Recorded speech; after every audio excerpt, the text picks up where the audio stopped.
Ok les gars, j'ai un sujet aujourd'hui, j'ai un sujet. Bienvenue sur ma chaîne pour les nouveaux, asseyez-vous. On est nombreux déjà, on est presque 300, c'est franchement cool. La classe s'agrandit, comme vous le savez, c'est Agent AZ. Je suis un élève parmi tant d'autres, j'apprends la psychologie masculine et féminine et on essaie de tous évoluer. On n'a pas de professeur, le professeur c'est la vie et on apprend tous de nos erreurs. Donc aujourd'hui dans cette vidéo, j'aimerais qu'on traite d'un sujet assez intriguant pour les garçons. Donc, je m'inclus à l'intérieur parce que c'est une expérience que je traverse même encore aujourd'hui et j'ai traversé ça récemment.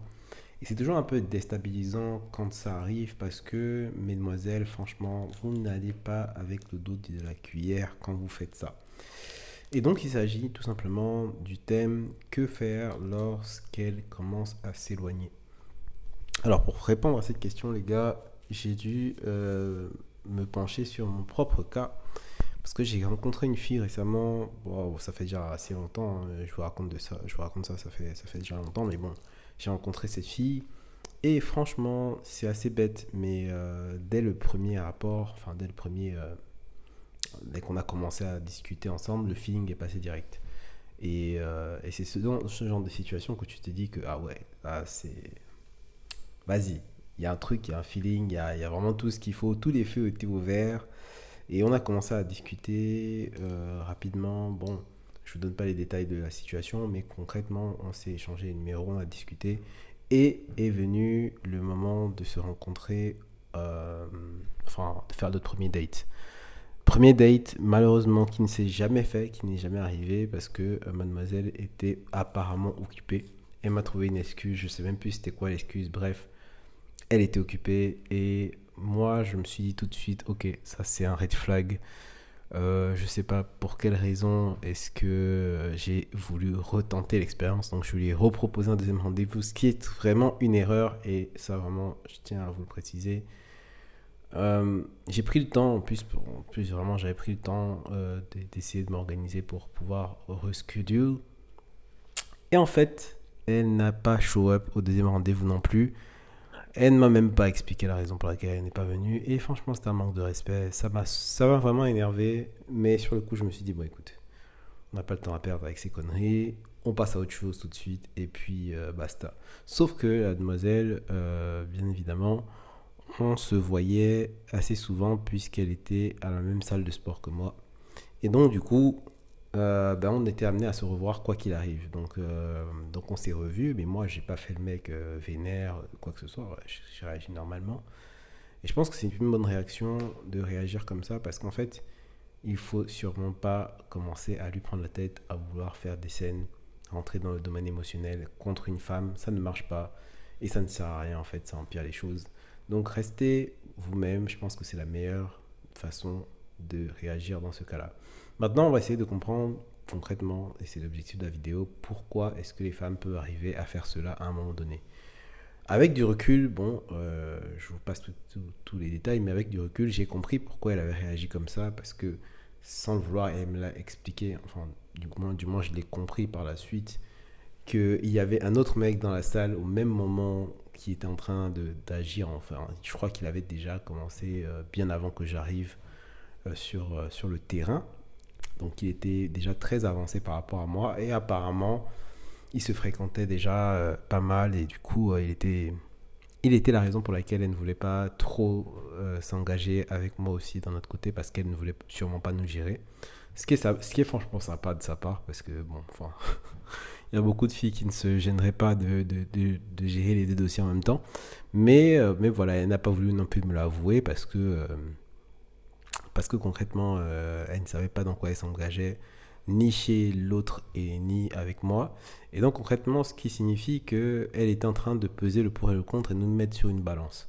Et ça, c'est quelque chose qui arrive bien souvent lorsque une fille prend ses distances, les gars. Faut pas forcément penser que c'est de votre faute, de votre ressort.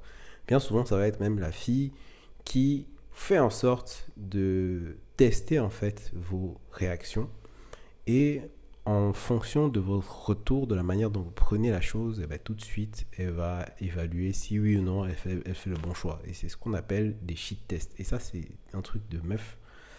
Franchement, c'est relou. C'est très, très, très, très relou. Et je vous invite à vraiment évitez de sortir avec ce genre de fille. Franchement, surtout si elle multiplie les shit tests, encore si elle le fait une fois et que voilà, concrètement, une fois que vous avez passé le shit test, c'est bon, vous passez à autre chose, ok. Mais si elle multiplie les tentatives d'essayer de jouer à un jeu, de vous faire courir après elle, franchement, ça vaut pas le coup, les gars, ça vaut pas le coup de perdre son temps. Et on a autre chose à faire sur cette chaîne, on essaie de grandir, avoir de la maturité, à être ambitieux. Donc, franchement, ce genre de fille, c'est next direct. Elle peut être belle comme vous voulez, elle peut être l'une des meilleures opportunités de trouver une fille qui vous correspond, si vous voulez, selon vos critères.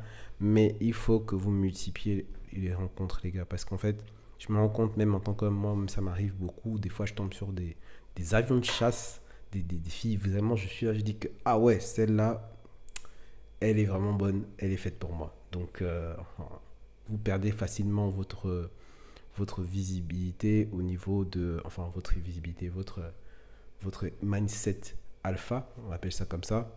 Et tout de suite, le fait de ne pas être dans l'abondance comme ça et d'avoir des rencontres fréquentes, vous avez tendance à focaliser votre attention sur une seule fille. Et le problème, c'est pas de focaliser son attention sur une seule fille, parce que lorsque vous êtes en couple, c'est plus un problème. Mais le problème, c'est de le faire lorsque vous êtes en train de date cette fille. Parce que cette fille-là, figurez-vous que les filles ont un radar.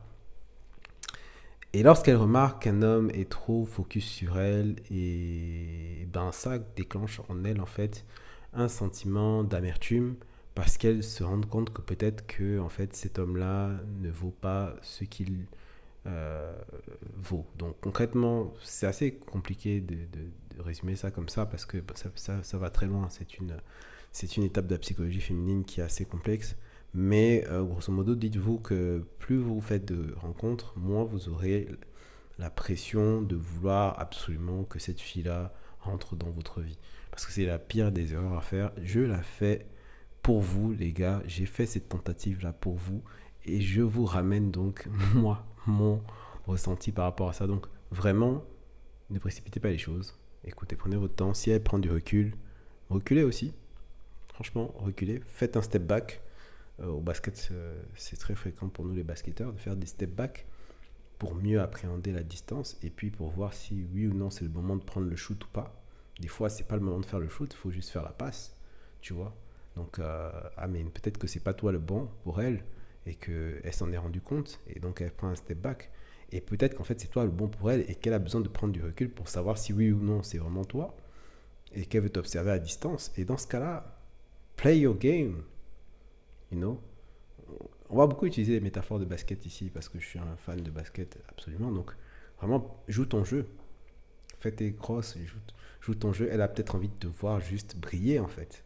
Elle a envie de te voir briller. Elle a envie de se dire, est-ce que j'ai envie d'être dans la même équipe que ce gars-là? Et une fois que effectivement elle se rend compte de ta valeur, et ben là elle va revenir. Là elle va revenir. Elle va faire une demande pour une draft, les gars. Elle va être dans votre équipe. Et après, c'est à vous de faire le choix. Est-ce que j'ai envie d'avoir ce joueur-là dans mon équipe? Sachant que pendant qu'on était en train de jouer ensemble, elle a voulu te dribbler. Donc voilà un peu l'idée que je voulais partager dans cette vidéo. J'espère que ça vous a plu, les gars. N'hésitez pas à laisser des commentaires. Les filles aussi, laissez-moi votre avis, si oui ou non. Enfin, j'ai peut-être pas abordé tous les cas dans lesquels une fille s'éloigne et les raisons pour lesquelles une fille s'éloigne. Donc, n'hésitez pas à le partager en commentaire si vous le voulez bien. On se retrouve pour une autre vidéo. C'était Agent AZ. À la prochaine. Ciao.